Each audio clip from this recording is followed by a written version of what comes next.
No idea of the audience today, and I think I'm enjoying it. And thank you very much, my colleague Professor Maharaj, for giving us a keynote address. That was quite impactful and we've learned quite a lot today. My brief was different from his because he was giving us a keynote. I'm just going to focus only on the interaction and the relationship between the Indians and the African people in South Africa. I think what I can say is that I had a privilege to visit India for 2 weeks.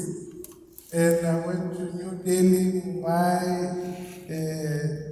Chennai, and all other cities there. And I found that what we see here in South Africa, reading from the history, it is based on your ancestors in India. You'll walk at 12 midnight, you find them working, 12 midnight. And yet we go to bed at 8 p.m. and we go to bed, we sleep. And when you go there, you find people working 24/7.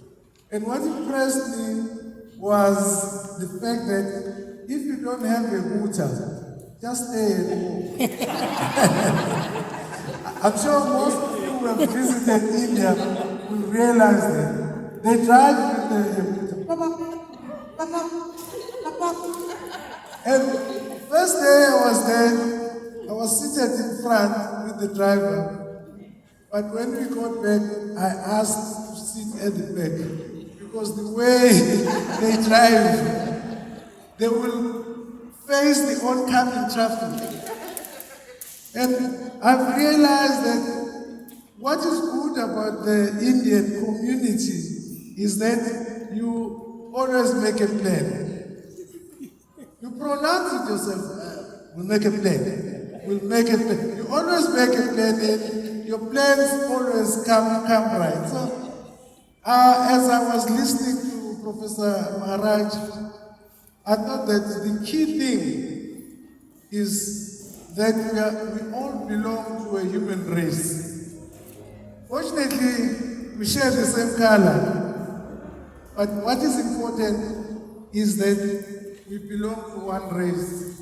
And peace amongst ourselves is primary. I just want to cite words from Martin Luther King Jr. This quotation was cited by the former president Thabo Mbeki on the 100 years anniversary. I'll quote, "If humanity is to progress, Gandhi is inescapable. He lived, thought, and acted inspired by the vision of humanity evolving towards a world of peace and harmony. We may ignore him at our own risk." So if you want to ignore him, it is at your own risk. But we know that you have mentioned yourself about his contribution in bringing peace through non-violence. So today, I'm honored to stand before you to delve into the fascinating and complex tapestry of the interaction and relationship between Indians and Africans.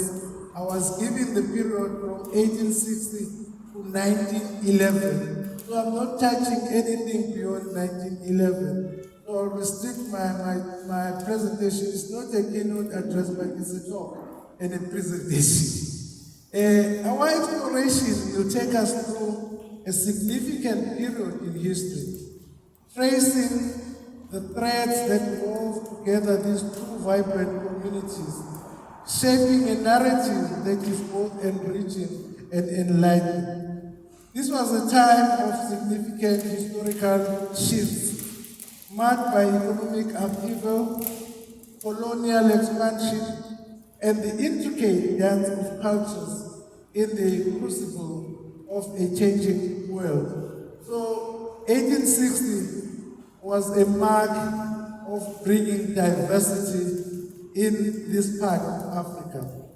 It is important to know that the dynamics between Indians and Africans varied across different regions and colonial contexts. The interaction and relationship were influenced by specific colonial policies, economic structure, and social dynamics of each area. Bridge mentioned Fairbank, and someone was talking about Chatsworth, and someone could speak about Phoenix. So it depends on which area you preside. The British Empire promoted indentured labor systems to meet labor demands in various colonies, including South Africa. So this